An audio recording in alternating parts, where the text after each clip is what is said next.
Saudações, caro telespectador, seja bem-vindo a mais uma edição do programa 3600 Segundos, o programa da televisão de Moçambique que tem como objetivo central a divulgação de trabalhos acadêmicos, tais como teses, dissertações, resultados de investigações e, obviamente, interligando as empresas e as academias.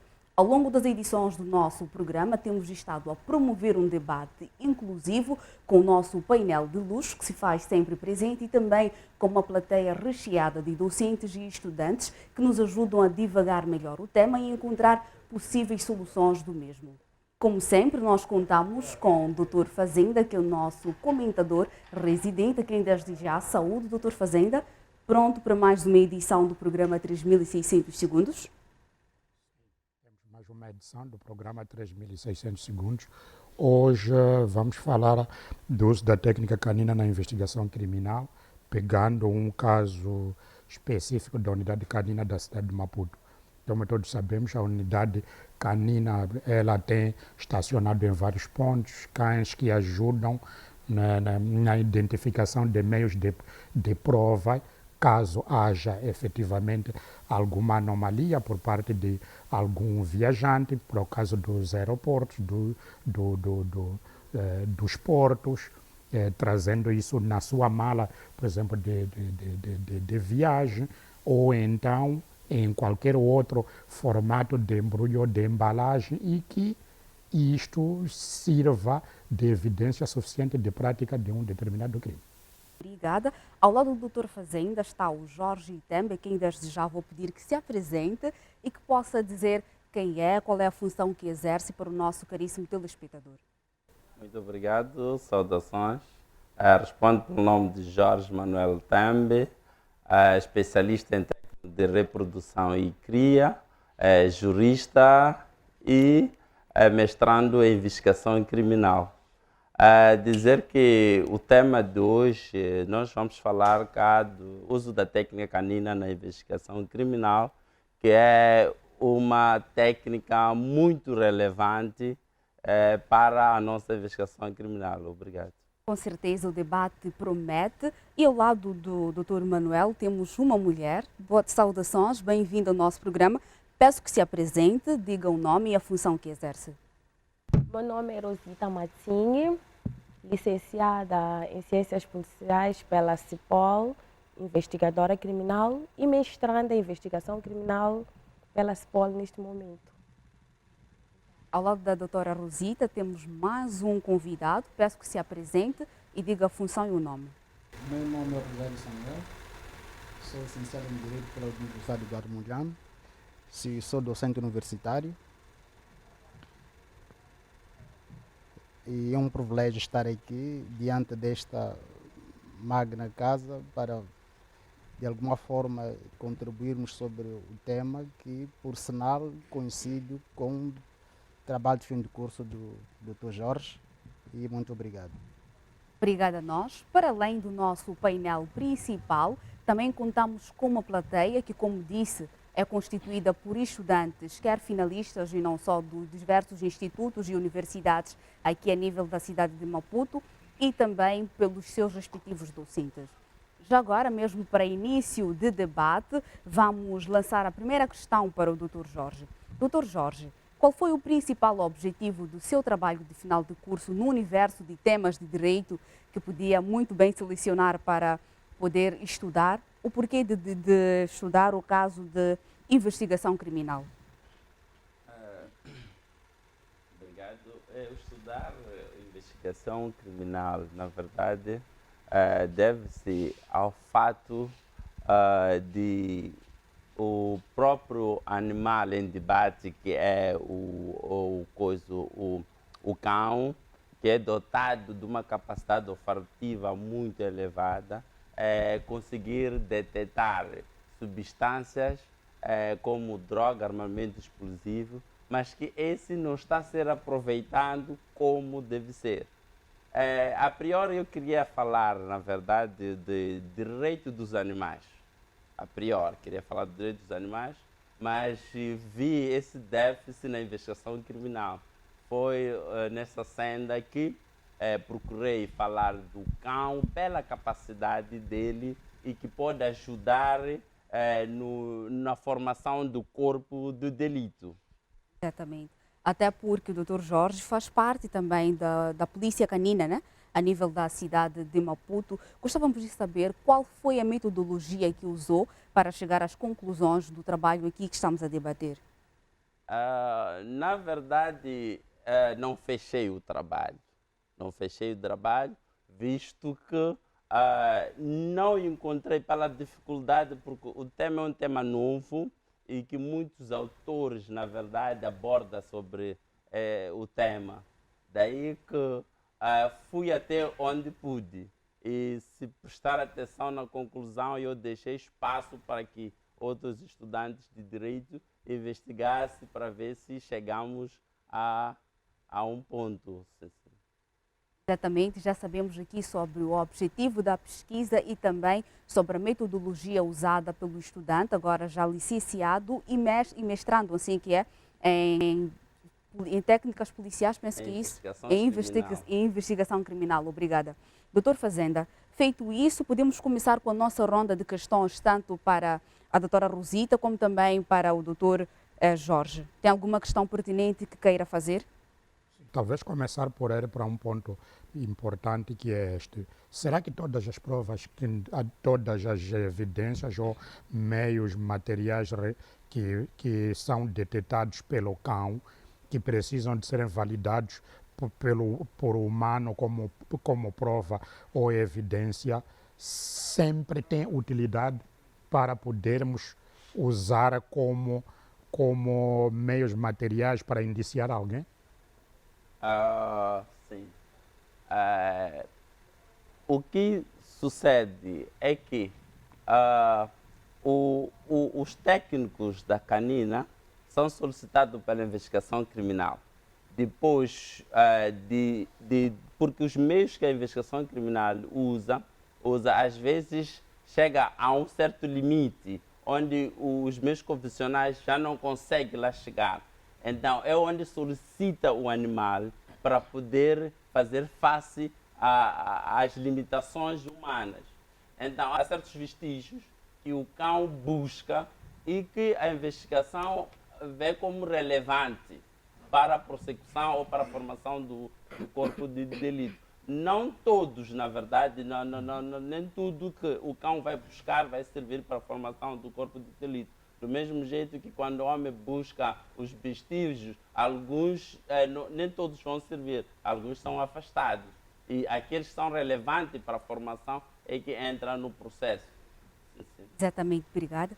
Já agora essa questão suscitou uma outra, mesmo para a doutora Rosita, que trabalha na Cernic, assim que é, para o processo de investigação. Até que ponto os cães ajudam a solucionar casos, por exemplo, de homicídios, caso de tráfico de drogas, a nível da experiência que a doutora tem no processo de investigação criminal? Pode nos contar um pouco como é que é feito esse processo? Primeiro vou dizer que até este momento não temos tido muito auxílio dos cães na investigação criminal. Tem se usado mais para a identificação de drogas, explosivos, e de armamento, mas no local do crime, na cena do crime, nós não temos tido os cães lá, o que acaba sendo um déficit, porque nós já sabemos que os cães em olfato são excelentes. Por exemplo, na cena do crime, do homicídio, muitas vezes o homicídio, o autor do crime pode estar no local do facto ou ao redor, e na vítima, logicamente que o odor do perpetrador do crime ficará. Então, podemos aproveitar o cão naquele momento para que ele identificasse o criminoso. Ou podemos colher nos objetos todo tipo de odor, que é para depois comparar com os possíveis suspeitos no futuro. Mas, infelizmente, até esse momento, não temos tido auxílio. Aqui em Moçambique, em outros países, lá fora, já usam cães em todos os procedimentos e sempre. Sim. Essa parte, infelizmente, ainda precisamos muito ainda estamos no nível 3 mesmo. Exatamente.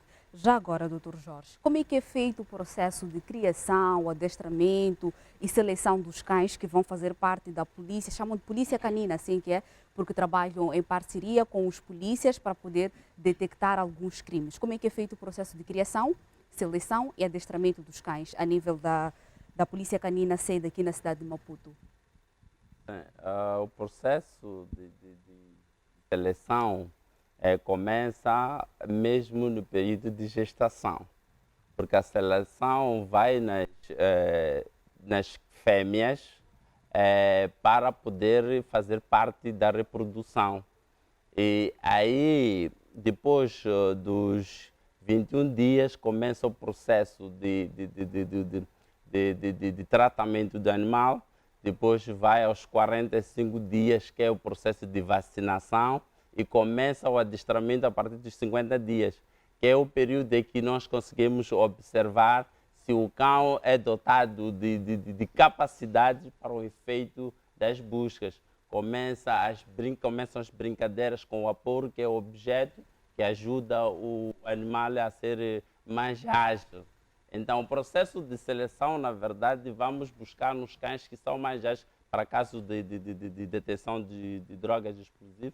Os cães são mais ágeis, os cães que têm um faro super desenvolvido em relação aos outros, porque todos os cães têm o faro desenvolvido, mas há aqueles que estão o faro são mais capazes. Então vamos selecionar e vamos também naquilo que são as atividades centrais nervosas, vamos levar o cão sanguíneo, que é um cão dotado de capacidade para qualquer estímulo novo.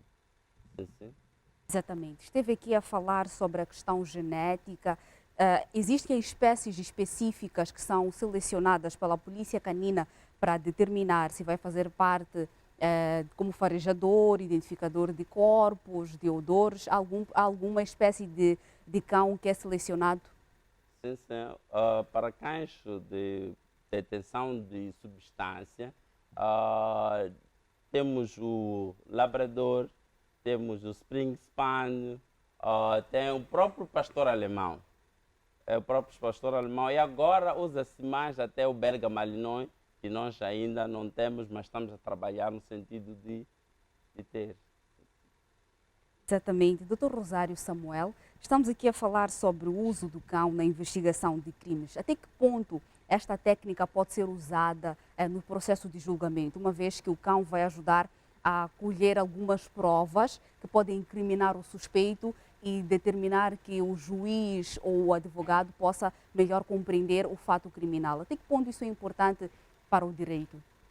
Bem, na verdade, eu vou ter uma abordagem mais acadêmica e pedagógica, conforme dizia, sou docente universitário. Aliado, portanto, a esse facto de que o cão é um animal dotado de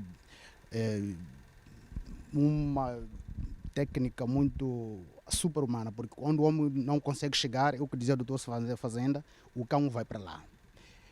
Quando se começa um processo, que é logo, portanto, depende, se começa pela participação a nível da polícia, para o caso do cão como tal, eu quero acreditar que ele desempenha um papel mais importante logo no início do processo.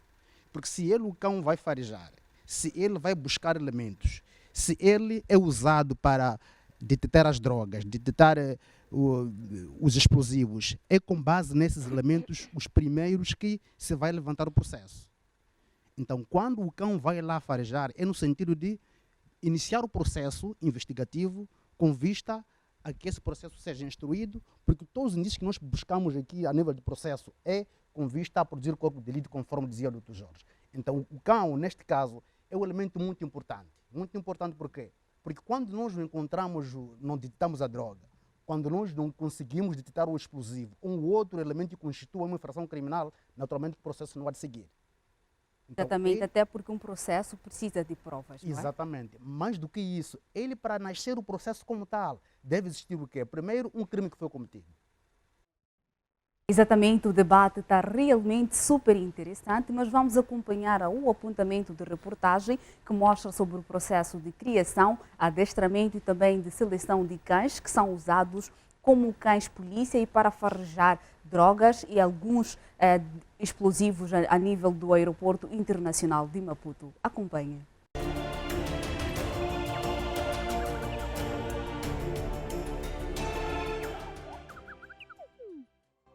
A equipe de 3.600 segundos visitou a unidade canina pertencente à Polícia da República de Moçambique, cita na Avenida de Moçambique, cidade de Maputo.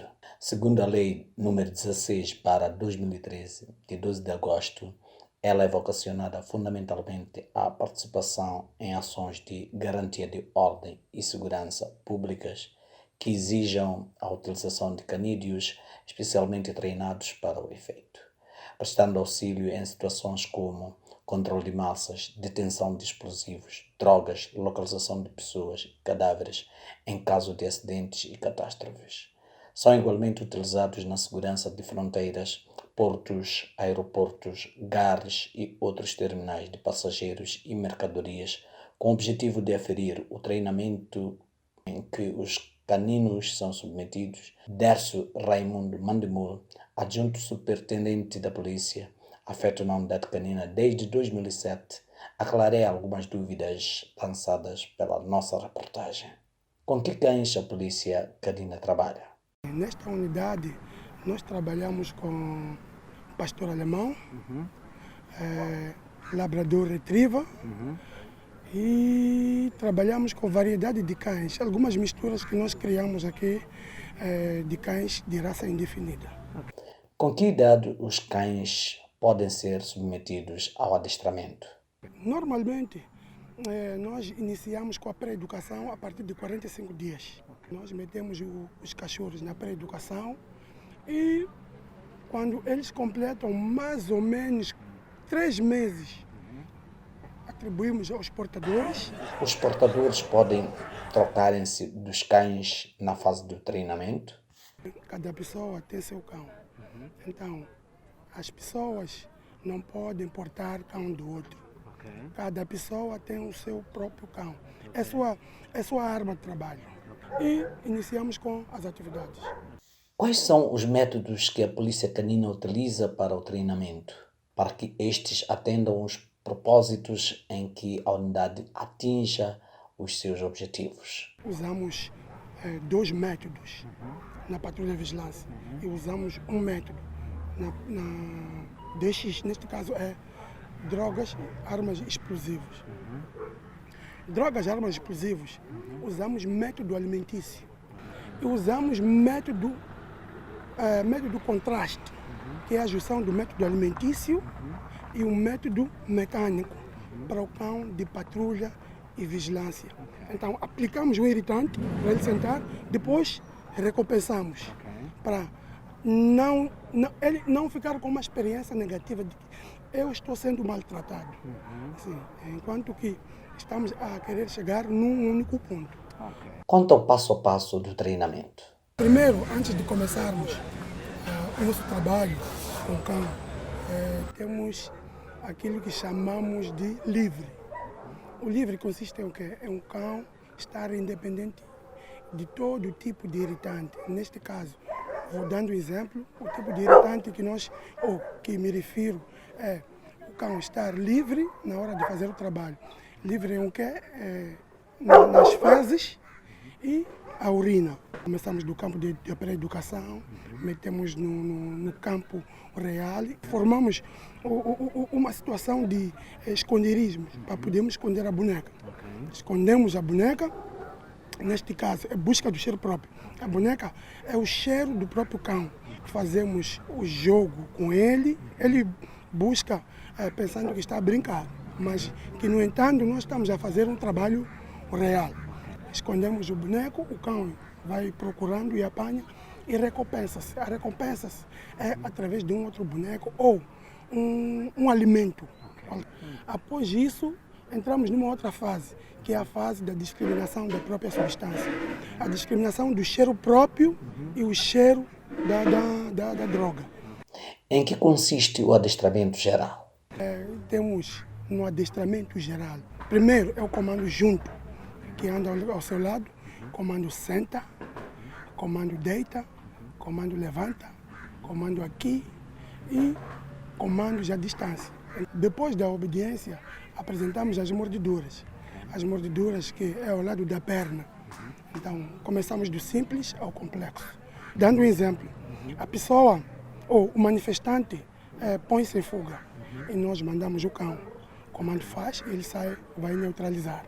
Então, depois de neutralizar, o portador assegura seu próprio cão e escolta a pessoa até a viatura ou até a unidade policial mais próxima. Daí a imperiosa necessidade no emprego da técnica de treinamento dos caninos com o objetivo de prevenir e desvendar os crimes na sociedade.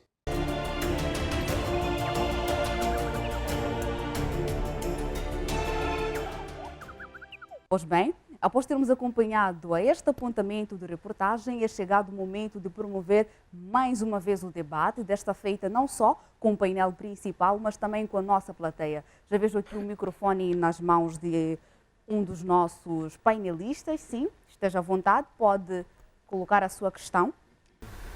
A colega deixou aqui claro que o Ministério Público tem solicitado com pouca frequência o serviço de investigação criminal, mais concretamente a técnica canina. Agora, esta questão da fraca solicitação de serviço da unidade canina não estará relacionada com a fraca eficácia desta mesma técnica? Existem várias técnicas que nós conhecemos. Esta, em particular, da unidade canina, é uma delas. Mas então, a colega estava a dizer que ela não é solicitada com muita frequência pelo Ministério Público. Isso não estará diretamente ligado à sua ineficácia?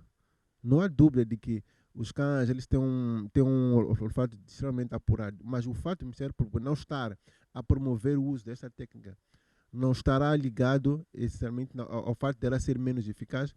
E outra pergunta, qual é o nível de admissibilidade desta mesma prova em sede do tribunal? Porque é preciso compreender que a investigação ela tem um objetivo, que é levar o arguido ao tribunal ou absolver, não é necessariamente buscar a sua culpabilidade.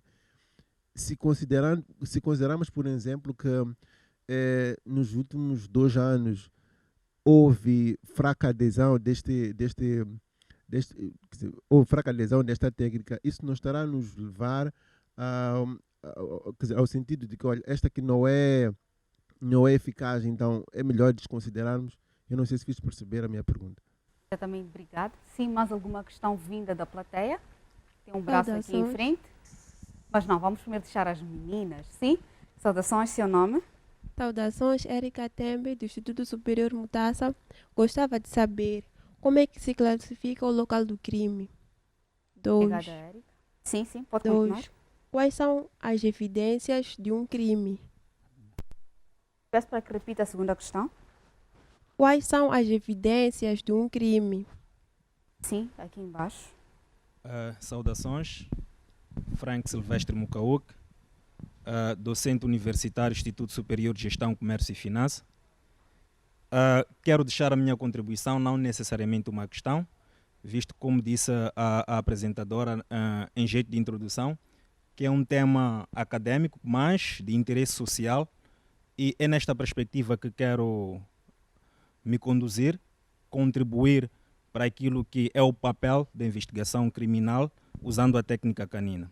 Importa referir que o uso da técnica canina não restringe-se na investigação criminal. Ela tem fases, que são a fase da prevenção, da repreensão e do plano operacional. É no plano operacional onde insere-se a investigação com recurso à técnica canina.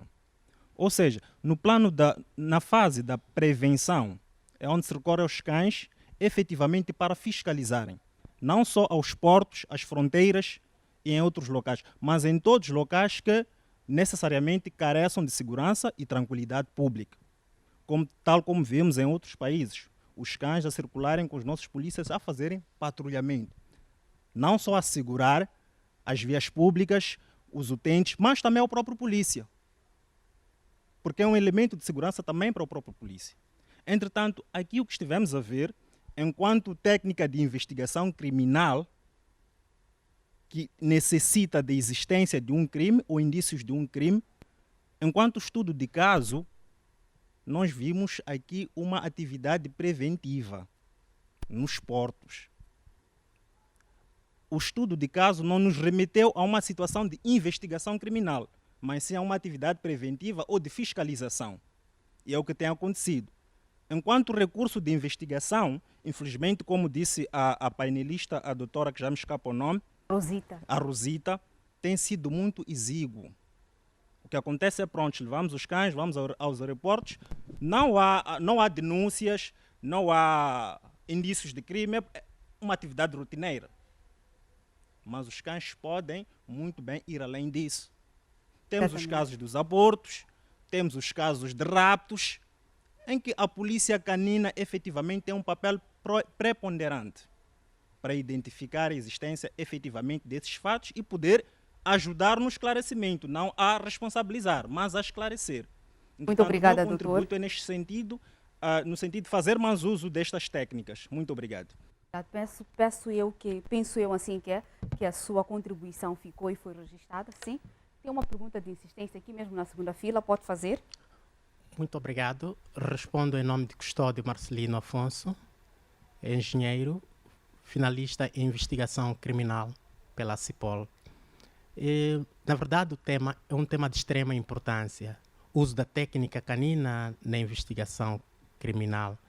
Esta técnica é importante no que diz respeito à procura de vestígios suficientes para poder incriminar ou inocentar. Em algum momento, esta técnica é usada só simplesmente conseguimos ver nos aeroportos, mas seria mais abrangente no que diz respeito às fronteiras nacionais, às fronteiras terrestres, no que diz respeito, e não só nos locais onde há indícios de algum tipo legal de crime que tem sido cometido. Esta técnica seria muito fiável para poder ser implementada para fazer face a esse que é o grande problema do crime que tem sido cometido nos dias de hoje. Muito obrigado. Era simplesmente uma contribuição. Exatamente. Havemos de voltar a promover o debate, mas agora vamos acompanhar ao segundo apontamento de reportagem que mostra mesmo sobre essa questão preventiva feita pelos cães da Polícia Canina no processo de rastreio de algumas malas que chegam no Aeroporto Internacional de Maputo e também no Porto. Acompanhem.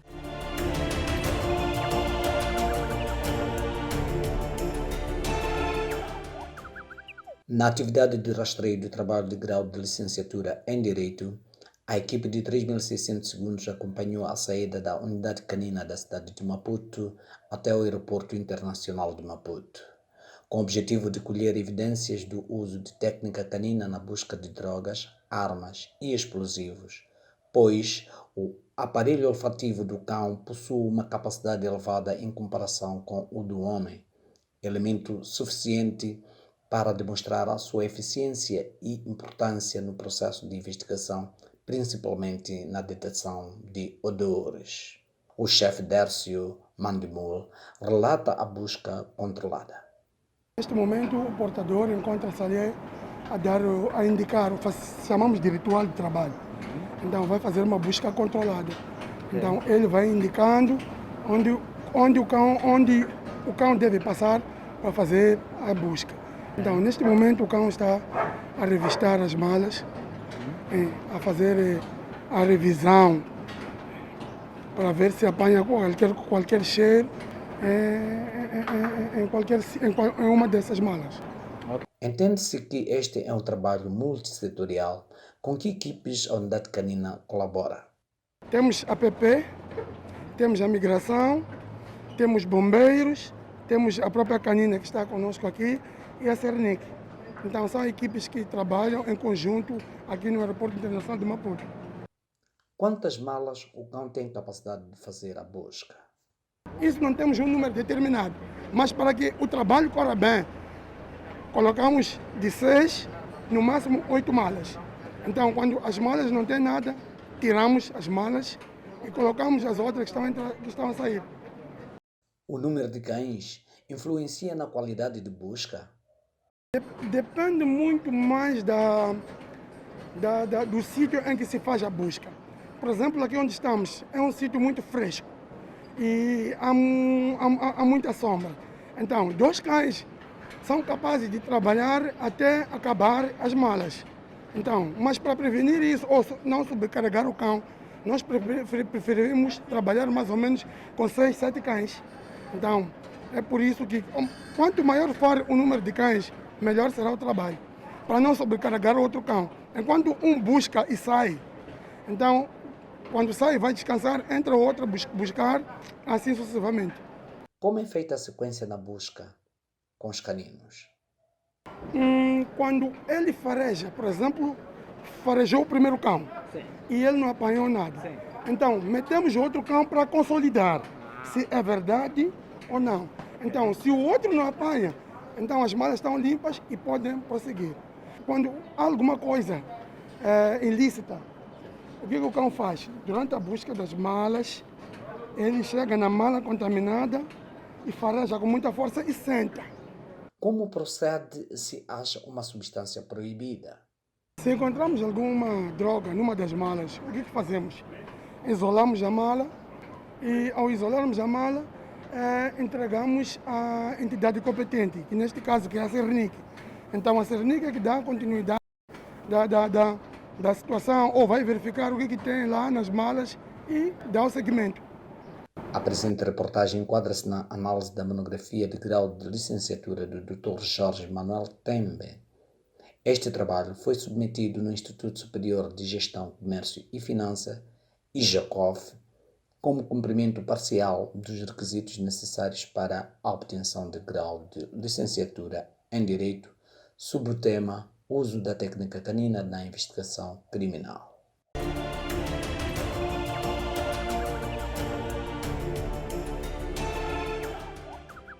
Pois bem, depois disso, Dr. Fazenda, é chegado o momento de chamar o Minuto do Investigador. Quem que vai falar esta semana? De que área de investigação é? Pode dizer ao nosso telespectador? Sim, nesta semana temos a doutora Felicidade Macome.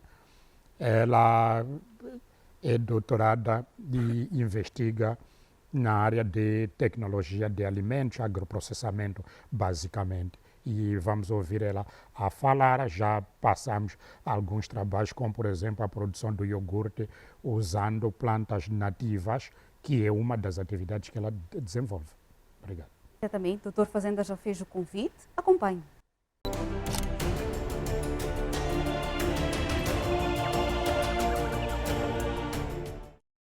Na rubrica Minuto do Investigador, o programa 3600 Segundos conversou com a investigadora apaixonada pela veterinária desde pequena, devido à influência dos pais. Hoje é médica veterinária de profissão, investigadora no Instituto de Investigação Agrária de Moçambique. Doutora Felicidade Macome é mestre e doutorada na área de nutrição animal. Qual é a motivação para estar nesta área? Acho que é bom ajudar o nosso produtor, né, a conseguir resultados melhores cada ano que passa. Se nós podemos solucionar como conseguir com que tenha mais produção de leite ou mais vitelos. E a alimentação é uma área muito importante. Se a vaca está mal alimentada, dificilmente vai conseguir conceber ou vai conseguir ter esse vitelo e dar leite. O que tanto inquieta a doutora que possa resolver com o seu trabalho? Conseguir soluções dos problemas que os nossos produtores, pequenos produtores, estão a encontrar na sua atividade pecuária. Acho que é muito importante. A investigação é chamada a responder nas várias vertentes, embora tenhamos a grande limitante, que é a falta de recursos. E nós, na parte animal e na parte de nutrição, somos cada vez mais chamados, porque devido a este ciclo de mudanças climáticas, cada ano que passa, as nossas pastagens estão-se a degradar, quer em termos de quantidade e qualidade. Então, sempre o produtor passa mal na época seca. É verdade que algumas tecnologias estão no campo, ele sabe o que é isso de fazer, conservar comida para a época seca, fazer o feno, silagem, mas é importante estar lá, continuar a motivar, a ensinar. Neste momento nós estamos com uma tecnologia que estamos a introduzir, já foi feito um treinamento na Manhissa, mas vai ser expandido pela Zona Sul, quem sabe pela Zona Centro, que é o fabrico de misturas totais de ração. O que é isto? É ele no seu local tem vários produtos, vários recursos locais que às vezes não usa. Tem o restolho de milho, o restolho do amendoim, tem o farelo porque fez o milho, foi a moagem e produziu aquele farelo. Então ele pode misturar e dar aos animais. Olhando para a sua área, o que tinha a dizer sobre a investigação em Moçambique? Ainda temos muito que fazer. Ao nível de todo o país, eu estou a falar, basicamente, acho que está a ouvir, que estou a falar mais da nossa área aqui, pois em Maputo e Manhissa. É importante alargar esse leque de investigação para essas tecnologias ou arranjar soluções para todos os criadores do nosso país. Acho que nós temos, Moçambique tem uma vasta área de agricultura, então podemos abraçar essa parte. É importante que as nossas pastagens estejam melhoradas, porque a base da alimentação do ruminante, por isso que ele é ruminante, é forragem. Ele não tem que viver de ração. Nós temos que conseguir esta produção de leite usando o mínimo possível de ração. Gostaríamos de saber da investigadora quantas publicações importa mencionar nesta rubrica. Estamos na fase de publicação de 2 trabalhos, que é a componente de produção de iogurte usando mafilo e massala, ou massala, e o estudo de etnobotânica, que foi o estudo de base, que tinha que se entender quais são as frutas que existem e o que é que os criadores da Manhissa, onde foi o local de estudo, criam. Tenho também algumas publicações do meu doutoramento. Como eu havia dito, trabalhei com vacas holandesas, onde deveria testar diferentes alimentos que vão contribuir na redução do gás de efeito de estufa, o metano. E não só, também tinha que ver em termos de digestibilidade, como é que o animal responde à utilização desses alimentos. Também tem algumas publicações em colaboração com os investigadores do Japão, que têm trabalhado conosco, em que nós testamos essa silagem, que é usada nas misturas totais, e tem um substrato que está a ser usado para a fermentação, que é o lactobacilo, para a fermentação da silagem de capim-elefante. Os investigadores não descansam. Sabemos que tem alguma coisa em manga. Doutora, quer partilhar? O meu maior sonho, não sou eu sozinha, mas com os meus coautores, nós estamos a publicar, temos 2 trabalhos no âmbito do projeto de agroprocessamento de plantas e frutas nativas entre Moçambique e Namíbia, onde vamos publicar a parte da produção do agroprocessamento do leite, adicionando frutas nativas, mafila e massala, e não só, também a polpa de batata doce, de polpa alaranjada. Algumas considerações sobre o nosso programa 3600 segundos. Um programa fantástico, muito importante, porque dá-nos a oportunidade, nós como investigadores, de podermos divulgar os resultados, as nossas pesquisas, o que nós estamos a encontrar. E não só, também acho importante, como estudante, se os estudantes podem publicar os seus trabalhos de monografia, é importante, as pessoas vão saber o que é que o Moçambique está alcançando em diferentes áreas de investigação.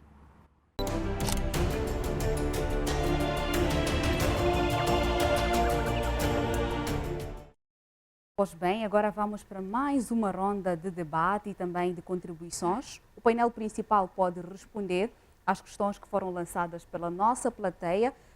Pode ser tanto o Dr. Rosário como a doutora Rosita, assim como o Dr. Jorge. Podem tomar a palavra e responder.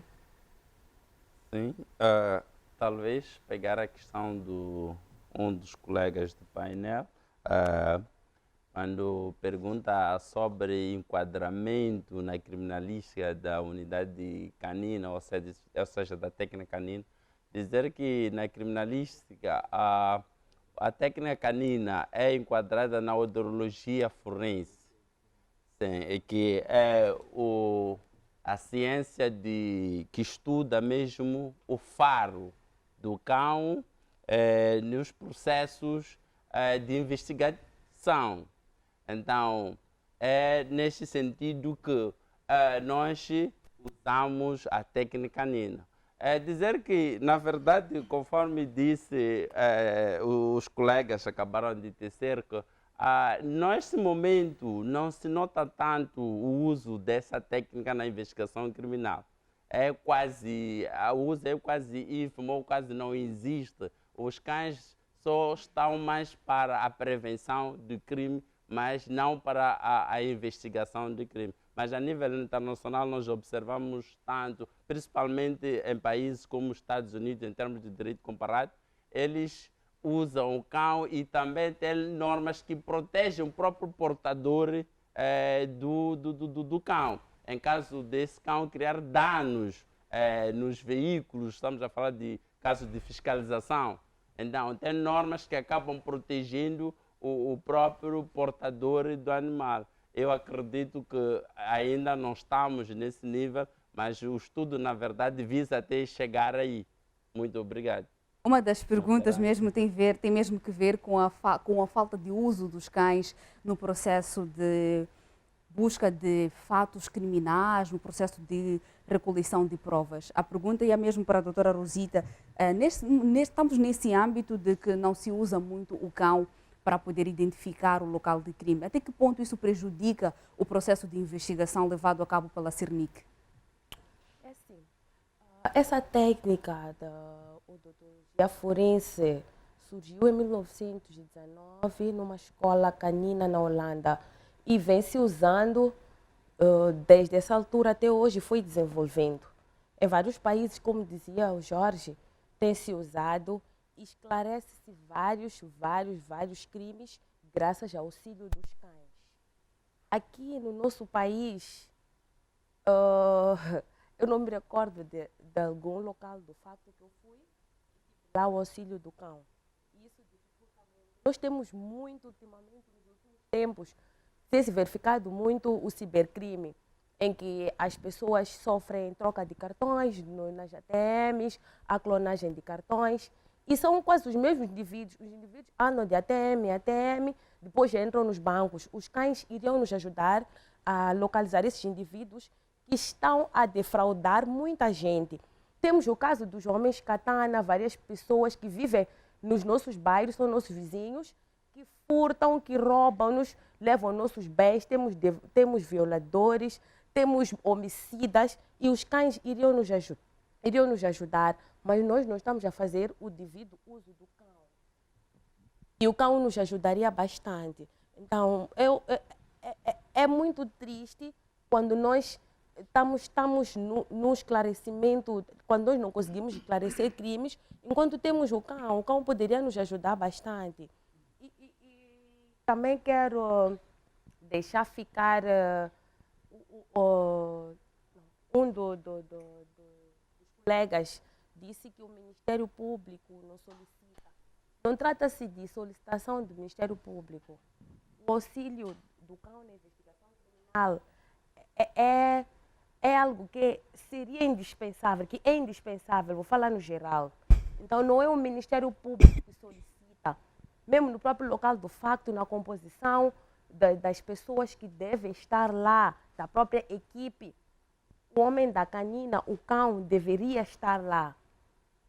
Porque no local do facto, muitas vezes, os suspeitos estão lá, os perpetradores do crime estão lá, e o cão pode ajudar a identificar. E a partir dessas evidências, podemos começar com uma instrução criminal contra aquela pessoa. Porque temos o caso de drogas, explosivos, de armamento. Aquilo é flagrante delito. A pessoa está ali com droga.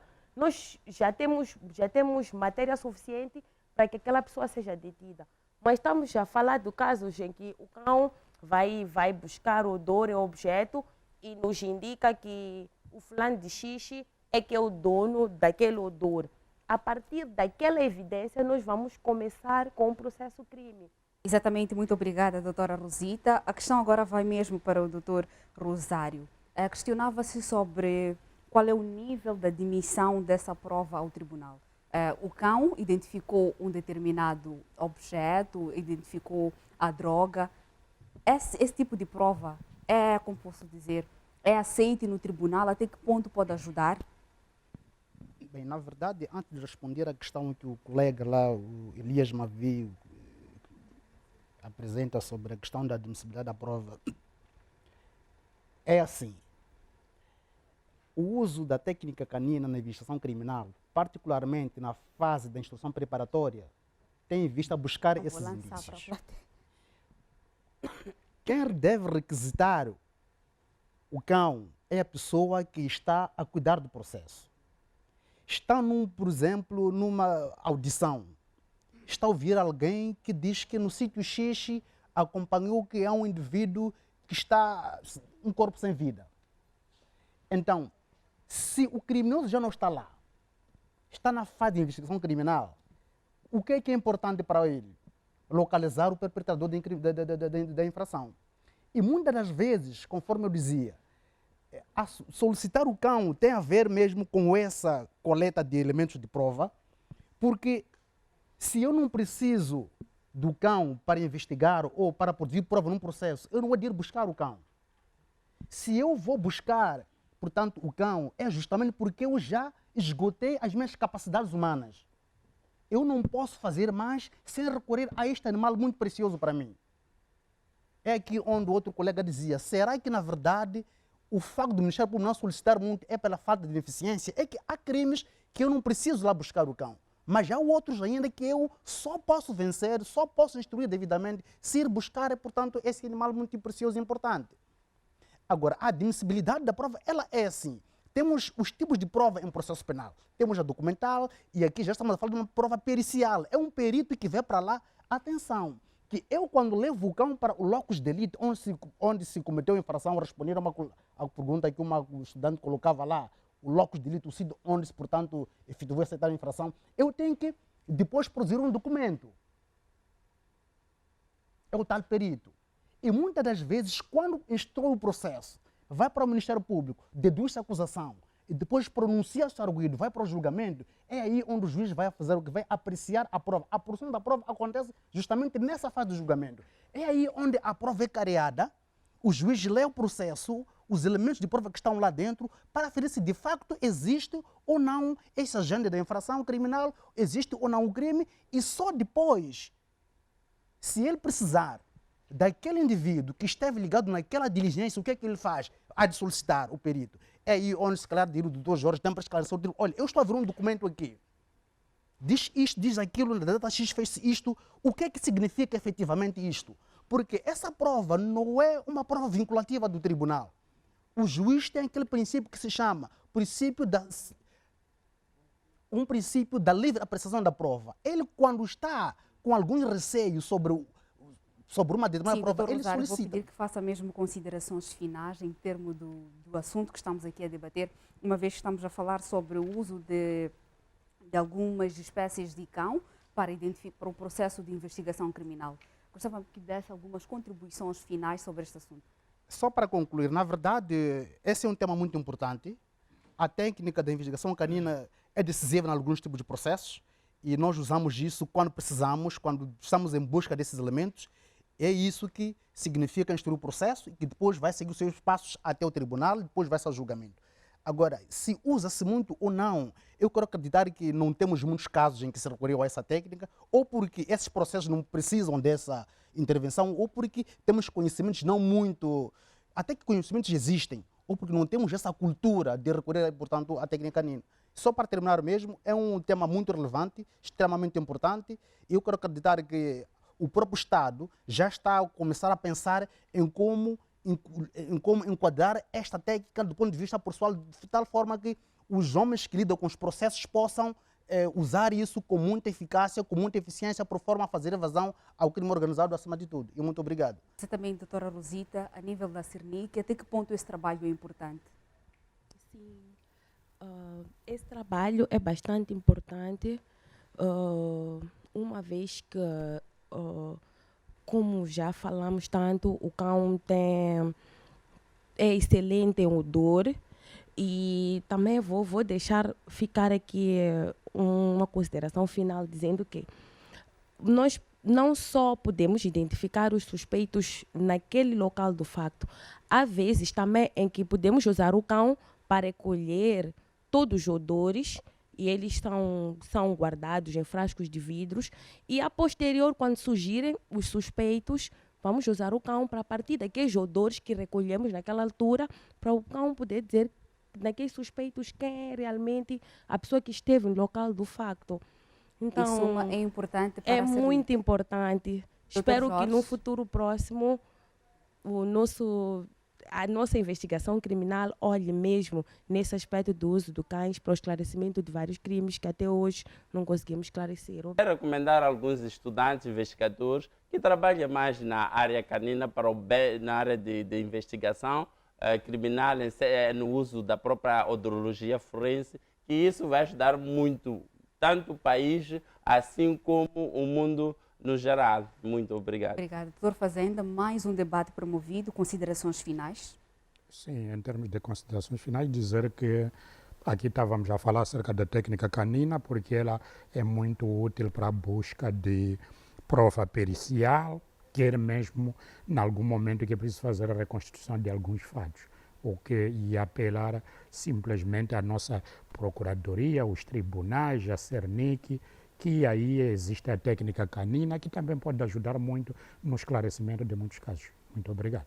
Obrigada. Quanto a nós, resta nos dispensar-nos com promessa de voltar numa próxima oportunidade para promover mais um debate sobre assuntos relevantes. Fique bem, continue a acompanhar a restante programação da televisão de Moçambique. Até lá.